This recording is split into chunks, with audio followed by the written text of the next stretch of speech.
You are watching DHTV from California State University, Dominguez Hills.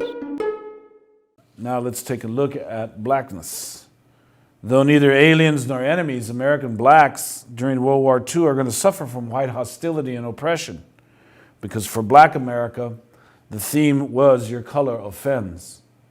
While government and business legally married, while labor and agriculture and industry was asked to cooperate or else, while women were told to go home, wait, then come back to work, and then told to go back home, for Black America, well, you're black. Your color offends. The battle for freedom, as the Allies fought in Europe against fascism and white supremacy under the guise of Nazism, did not promise freedom for dark peoples in the United States. To give you an example of the hypocrisy that was embedded in the racialization process as practiced by the United States federal and state systems, let's visit an experience by a black soldier named Lloyd Brown as he tried to get served in Salina, Kansas during the war.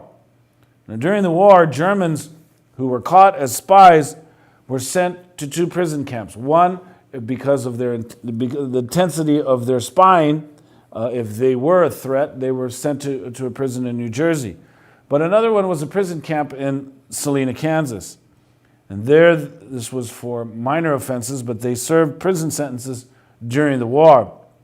Fortunately for these German prisoners of war in Salina, Kansas, they only had to spend time in prison during the week. They were given furlough from prison on weekends. And Lloyd Brown, with several others, went one day to a lunchroom on the main street of Salina, and this is what he reported, and these are his words. As we entered, the counterman hurried to the rear to get the owner, who hurried out front to tell us with urgent politeness, "You boys know we don't serve colored here." Of course we knew it. They didn't serve colored anywhere in town. The Best Movie House did not admit Negroes. There was no room at the inn for any black visitor, and there was no place where he could get a cup of coffee. "You know we don't serve colored here," the man repeated. We ignored him and just stood there inside the door, staring at what we had come to see: the German prisoners of war who were having lunch at the counter. We continued to stare. This was really happening. It was no jive talk. The people of Salina would serve these enemy soldiers and turn away Black American GIs. So for Black America, your color offends. Now, what about Italians? Like other recently arrived immigrant groups, the Italians were largely unskilled and unlettered. They were commanding the worst kinds of jobs that had been hard to find during the Great Depression. And many Italians remembered the experiences of Sacco and Vanzetti. So months after the Italian declaration of war against Great Britain, Americans became suspicious of Italians in their midst. But Roosevelt's executive order of December 8, 1941, designated as enemy aliens all Italian, German, and Japanese non-citizens. So the order suspended naturalization proceedings and restricted physical movement and employment opportunities of those to whom it pertained. So all Italians in the United States are going to feel the brunt of unjust discrimination. The order, and even more, the attack on Pearl Harbor, moved Italian Americans immediately to express their loyalty to the United States. So federal officials moved to change the Italian situation, especially since Roosevelt needed Italian political support in the 1942 congressional elections in states like New York, Massachusetts, and Connecticut, where the Italian population was significant in the congressional districts. Democratic congressional candidates in the Northeast needed the Italian vote, which the Republicans had been cultivating. Roosevelt ingeniously lifted the enemy alien designation from the Italians on Columbus Day, 1942. Very appropriate. The order established simplified procedures for the rapid naturalization of Italians. And just like that, Italians became Americans. John Morton Blum, in his book V Was for Victory, states, "The president's order marked the beginning of the end of Italian-American separatism. Joe DiMaggio and Frank Sinatra became popular American icons. Italians became Americans. Now, we've covered the Germans, we've covered the Italians. Now, what about the Japanese?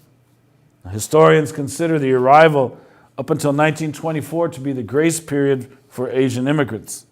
And it was in this year that the U.S. government passed the Immigration Act of 1924, which essentially made U.S. citizenship and property ownership a difficult, if not impossible, goal for Asian immigrant hopefuls.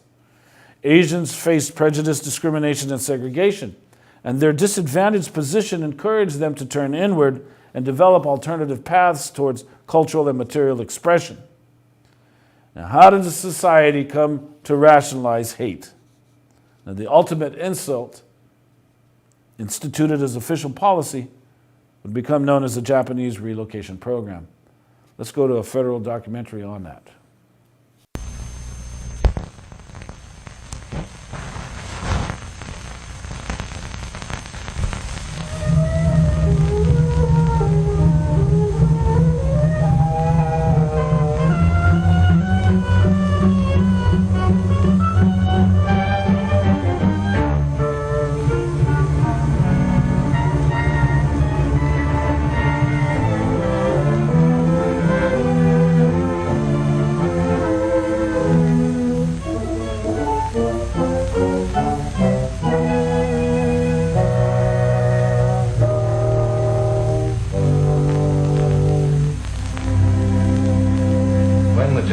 Attacked Pearl Harbor, our west coast became a potential combat zone.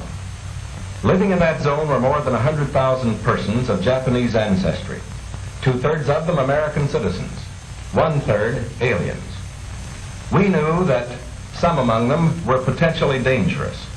Most were loyal, but no one knew what would happen among this concentrated population if Japanese forces should try to invade our shores. Military authorities therefore determined that all of them, citizens and aliens alike, would have to move. This picture tells how the mass migration was accomplished. Neither the Army nor the War Relocation Authority relished the idea of taking men, women, and children from their homes, their shops, and their farms. So the military and civilian agencies alike determined to do the job as a democracy should, with real consideration for the people involved. First attention was given to the problems of sabotage and espionage. Now, here at San Francisco, for example, convoys were being made up within sight of possible Axis agents. There were more Japanese in Los Angeles than in any other area. In nearby San Pedro, houses and hotels occupied almost exclusively by Japanese were within a stone's throw of a naval air base, shipyards, oil wells. Japanese fishermen had every opportunity to watch the movement of our ships. Japanese farmers were living close to vital aircraft plants. So as a first step, all Japanese were required to move from critical areas such as these. But of course this limited evacuation was a solution to only part of the problem. The larger problem, the uncertainty of what would happen among these people in case of a Japanese invasion, still remained. That is why the commanding general of the Western Defense Command determined that all Japanese within the coastal areas should move inland. Immediately the Army began mapping evacuation areas and for a time encouraged the Japanese to leave voluntarily. The trouble for the voluntary evacuees soon threatened in their new locations. So the program was quickly put on a planned and protected basis. Thereafter, the American citizen Japanese and Japanese aliens made their plans in accordance with Army orders. Notices were posted. All persons of Japanese descent were required to register. They gathered in their own churches and schools, and the Japanese themselves cheerfully handled the enormous paperwork involved in the migration. Civilian physicians made preliminary medical examinations. Government agencies helped in 100 ways. They helped the evacuees find tenants for their farms. They helped businessmen lease, sell, or store their property. Now, this aid was financed by the government, but quick disposal of property often involved financial sacrifice for the evacuees. Now the actual migration got underway. The Army provided fleets of vans to transport household belongings and buses to move the people to assembly centers. The evacuees cooperated wholeheartedly. The many loyal among them felt that this was a sacrifice they could make in behalf of America's war effort. In small towns as well as large, up and down the coast, the moving continued.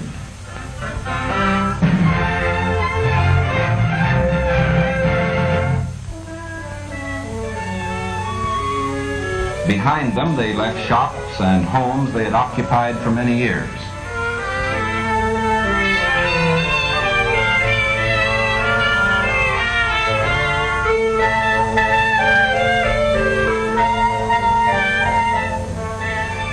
Their fishing fleets were impounded and left under guard. Now they were taken to racetracks and fairgrounds where the Army almost overnight had built assembly centers. They lived here until new pioneer communities could be completed on federally owned lands in the interior. Santa Anita Racetrack, for example, suddenly became a community of about 17,000 persons. The Army provided housing and plenty of healthful, nourishing food for all. The residents of the new community set about developing a way of life as nearly normal as possible.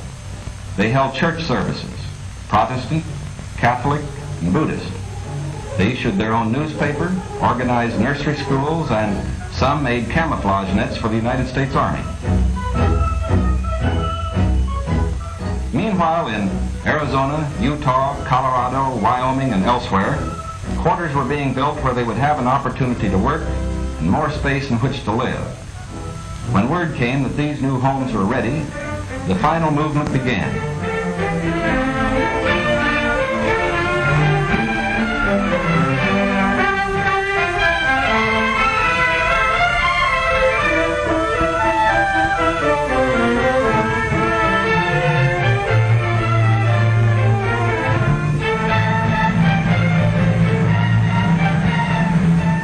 At each relocation center, evacuees were met by an advance contingent of Japanese who had arrived some days earlier and who now acted as guides. Naturally, the newcomers looked about with some curiosity. They were in a new area, on land that was raw, untamed, but full of opportunity. Here they would build schools, educate their children, reclaim the desert. Their own physicians took precautions to guard against epidemics. They opened advanced Americanization classes for college students, who in turn would instruct other groups. They made a rough beginning at self-government, for while the Army would guard the outer limits of each area, community life and security within were largely up to the Japanese themselves. They immediately saw the need for developing civic leaders. At weekly community meetings, citations were given to the block leaders who had worked most diligently. Special emphasis was put on the health and care of these American children of Japanese descent.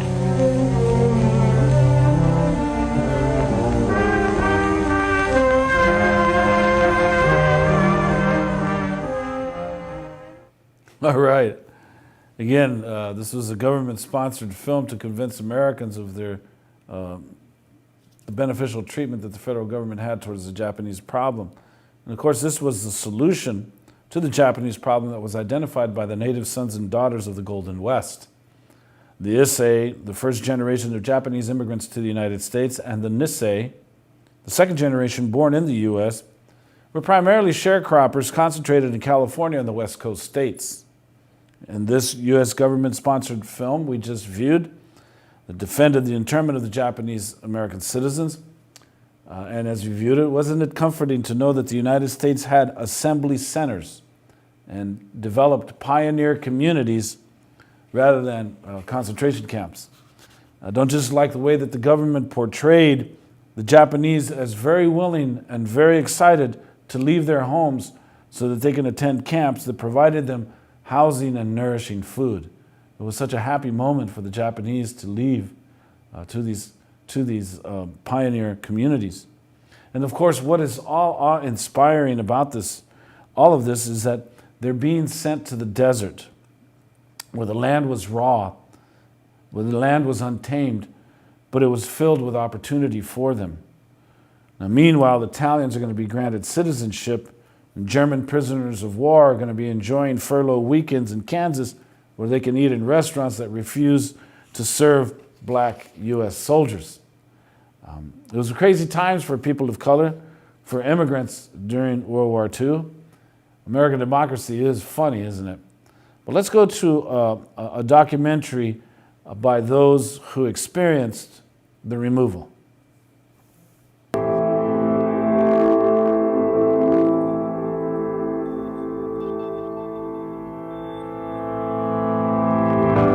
When the Japanese attacked Pearl Harbor, our west coast became a potential combat zone. Living in that zone were more than 100,000 persons of Japanese ancestry, 2/3 of them American citizens, 1/3 aliens. We knew that some among them were potentially dangerous. Most were loyal. But no one knew what would happen among this concentrated population if Japanese forces should try to invade our shores. Military authorities therefore determined that all of them, citizens and aliens alike, would have to move. This picture tells how the mass migration was accomplished.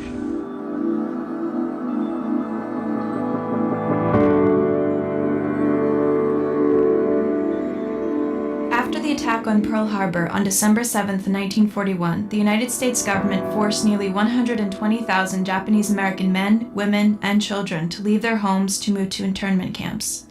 These were innocent people interned for years without due process because of racial prejudice and fear of espionage and sabotage. President Franklin D. Roosevelt authorized the Secretary of War to relocate anyone of Japanese ancestry living on the West Coast to one of 10 internment camps. They were given only days to figure out what to do with their houses, farms, businesses, and possessions. Many were forced to sell or abandon their homes and belongings, as they were only allowed to bring with them what they could carry. They did not know where they were going or for how long. Each family was assigned an identification number and loaded into cars, buses, trucks, and trains. Japanese Americans were transported under military guard to 17 temporary assembly centers located at racetracks, fairgrounds, and similar facilities in Washington, Oregon, California, and Arizona. Then they were moved to one of 10 hastily built relocation centers. By November 1942, the relocation was complete. The Manzanar War Relocation Center was one of these camps located in the Owens Valley in California. The internment camps were surrounded by barbed wire, and there were guard towers with searchlights that were patrolled by military police. 10,000 Japanese Americans were crammed into 504 barracks, each with 8 people sharing a 20 by 25-foot room. There was hardly any privacy, with shared toilets, showers, a laundry room, and a mess hall. An oil stove, a single hanging light bulb, cots, blankets, and mattresses filled with straw were the only furnishings provided. The internees tried to make the situation more bearable by forming churches, clubs, recreational programs, shops, and even a newspaper called the Manzanar Free Press. Many internees had jobs in the camp digging canals and ditches, growing fruits and vegetables, raising livestock, and working professionally as doctors, nurses, teachers, police officers, and other jobs. After America started to win the war in 1944 and 1945, internees were allowed to leave the camps. Japanese Americans were interned because of fear and racial prejudice. However, no Japanese Americans were ever charged with espionage during this time. In fact, nearly 26,000 Japanese Americans served in the U.S. military during World War II. In 1988, the U.S. Civil Liberties Act granted a $20,000 payment and an apology to 82,000 former internees. The apology letter stated, "A monetary sum and words alone cannot restore lost years or erase painful memories. Neither can they fully convey our nation's resolve to rectify injustice and to uphold the rights of individuals. We can never fully right the wrongs of the past, but we can take a clear stand for justice and recognize that serious injustices were done to Japanese Americans during World War II. In enacting a law calling for restitution and offering a sincere apology, your fellow Americans have, in a very real sense, renewed their traditional commitment to the ideals of freedom, equality, and justice. You and your family have our best wishes for the future." The Manzanar War Relocation Center is now a National Historic Site. It was established to preserve the stories of the internment of nearly 120,000 Japanese Americans during World War II, and to serve as a reminder to present and future generations of the fragility of American civil liberties. We are setting a standard for the rest of the world in the treatment of people who may have loyalties to an enemy nation. We are protecting ourselves without violating the principles of Christian decency.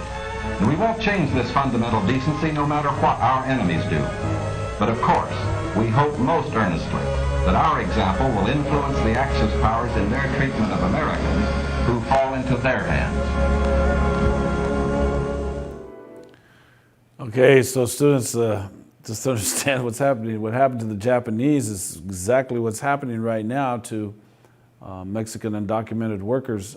As we saw in the film clip for today, the GEO group has had increased funding, and there's a big prison industry, industrial complex that's benefiting from ICE's roundups. And so today we are having these camps being built and set up for Mexican undocumented workers. So let's appreciate what happened to the Japanese experience, and we can recognize what's going on with regards to the Mexican. Now, one of the ironic twists of World War II was the impact of the Pacific Theater on Chinese and Filipino American experiences. Now, for years, the Chinese and the Filipino immigrants faced racial hatred and apartheid, just like the Japanese. But now, one of the ironic twists of World War II was that the Chinese and the Filipinos became allies with the United States against Japan. So we're going to watch a segment from a documentary by Bill Moyers, Becoming American, the Chinese Experience. Let's appreciate the Chinese experience vis-a-vis the Japanese incarceration. The night after December the 7th, the federal agents came in, they wanted the Japanese people. They just questioned everybody, what are you, Chinese or Jap? Chinese or Jap?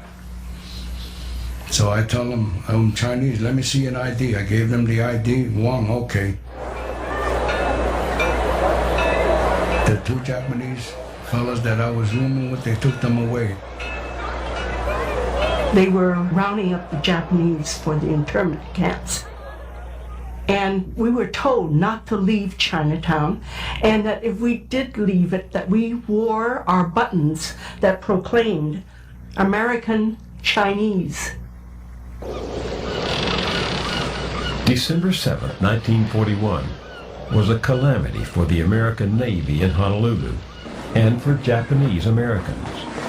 Perversely, it would be Chinese America's deliverance.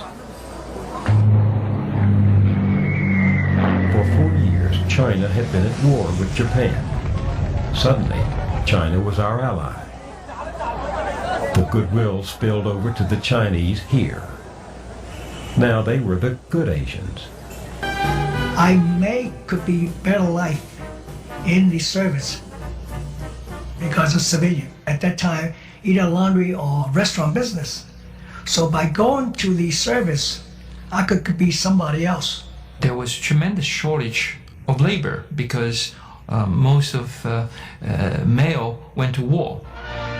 Here is where the victory is born, in the factories of American industry going full blast. And so Chinese, for the first time, are able to, in large number, work alongside American workers. Of the air almost overnight. And the whites have the opportunity to see the Chinese as real individuals rather than this horrible image of them as aliens.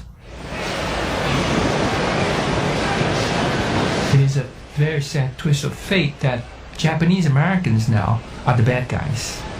The place that the Chinese used to have. From San Francisco's huge Chinatown comes a steady flow of patriotic Americans of Chinese descent, eager to register for work in vital wartime industry. There were 7 shipyards in the Bay Area, and they needed workers to help build ships. So Chinese women ended up, for the first time, taking on jobs like welders and riveters and burners and flangers. One of my aunts was one of these riveters. And I remember she just gloried in the fact that she was working for good money now.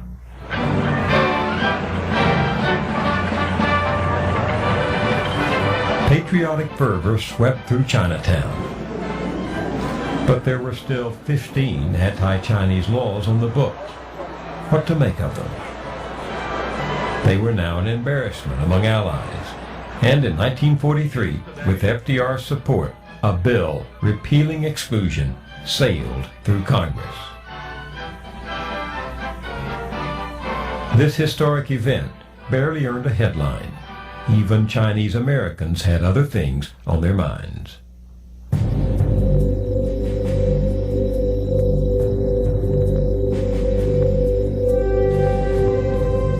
We were getting ready to be shipped overseas, and I think all of a sudden people were becoming colorblind because suddenly they realized that we're gonna really have to hang together or die. Ark Chin was one of thousands of young replacements thrown into the European front in the winter of '44. Fear never leaves you. One time we went into a hollow. The guys were tired. They wanted to rest. I said, now guys, let's get the hell out of here. Sure enough, as soon as we got out of there, the mail came in. So after that, I didn't have any problem with my squad. They followed me. So that was a sense of realization that I had become somebody more than I had started with.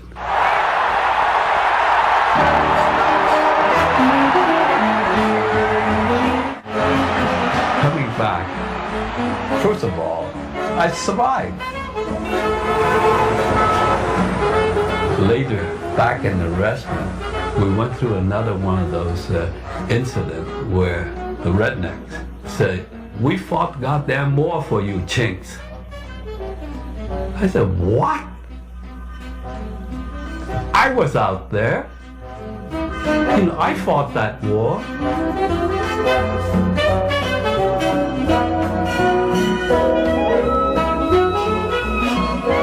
Veterans came home with new rights. It wasn't just the GI Bill. Now laws were written to allow them and all Chinese with citizenship to bring in wives.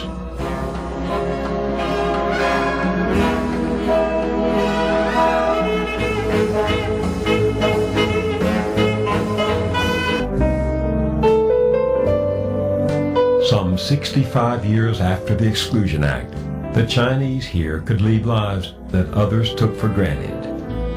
They could become naturalized like other immigrants, could live together like other families. Bachelor society was dying at last. Chinese mothers present their youngsters in this Chinatown baby parade.